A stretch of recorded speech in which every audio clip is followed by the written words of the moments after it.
ahli. Ini doktrin yang ditanya ya. Doktrin itu pendapat ahli. Pendapat ahli yang lain berarti. Tadi saya udah jelaskan ada azas yang mendasari. Res judicata pro veritate habetur. Setiap putusan pengadilan, mau dibilang salah, mau dibilang benar, tidak peduli, itu adalah aturan yang harus ditaati. Itu adalah hukum. Itu aja. Baik, yang mulia, saya lanjut Pak. Saudara ahli, mari kita bedah pasal 158 Pak, ayat 158 Undang-Undang 20 tahun 2005 yang merinci secara limitatif apa saja yang menjadi dari objek pra-peradilan tersebut. Ya. Bisakah saudara ahli tunjukkan di dalam ayat pasal 158 tadi atau huruf mana di pasal tersebut yang menyatakan bahwa berkas perkara penyidikan atau surat P21 penuntut umum merupakan objek yang dapat dinilai sah atau tidak sahnya oleh hakim pra-peradilan? Jadi begini, kalau tadi pelimpahan berkas perkara itu adalah suatu tindak lanjut. Jadi bukan yang menjadi subjek itu bukannya dominus litis, tapi dia sebagai turut termohon. Kalau di perdata kan turut tergugat. Jadi Pertanyaannya begini, berkas penyidikan itu ya, bisakah ditunjukkan di dalam pasal 155 itu dia adalah salah satu objek pra-peradilan? Itu kan maksudnya. Itu dijawab saja. jadi begini, saya harus jelasin yang mulia. Ruang lingkup atau objek pra-peradilan itu bukan pelimpahan. Itu tidak melawan hukum, tetapi dimohonkan kepada hakim, kepada turut termohon supaya tidak melanggarnya pasal 163 ayat 1 huruf E.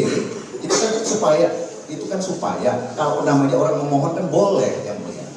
Dikabulkan apa tidak silakan, tetapi boleh dimohonkan.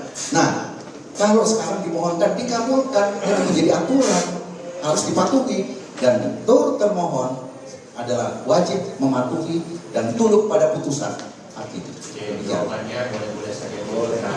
Permohonan boleh. Soalnya dari ahli mengatakan tidak diatur Pak. Kalau tidak diatur ngapain dimohonkan Pak ahli, saudara ahli? Itu aja pertanyaan saya. Itu bukan objek. Saya lanjut ya. Itu bukan objek Soal soalnya. bisa didebatkan. Siap. Pendapatnya demikian, saudara tidak sependapat.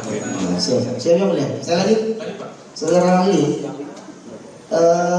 berdasarkan pasal 61 dan pasal 62 Undang-Undang 20 tahun 2025, Undang-Undang memberikan kewenangan eksklusif kepada penuntut umum untuk menguji, menilai, dan menyatakan berkas perkara hasil penyidikan itu lengkap atau tidak.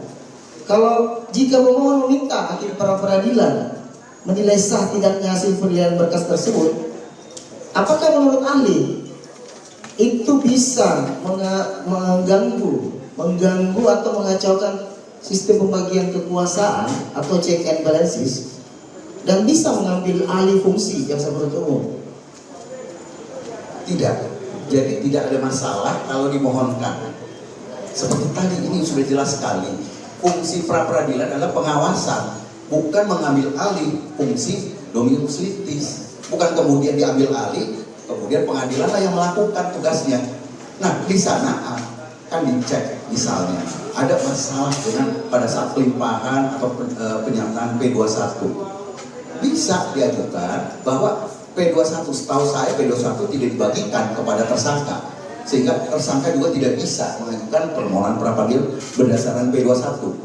Namun kalau ditanya seperti ini, ya, pengadilan hanya melakukan fungsi pengawasan horizontal, memutus adanya abuse of power tidak. Jadi jangan salah, bukan mengambil alih, tetap yang namanya fungsi dan tugas di dominus litis tetap pada jaksa.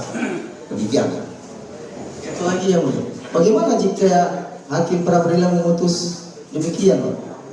Ya, kalau seandainya hakim memutus demikian, ya wajib patuh dan tunduk pada putusan. Seperti azas tadi yang saya sudah sampaikan, res judicata pro veritate habetur, harus dipatuhi.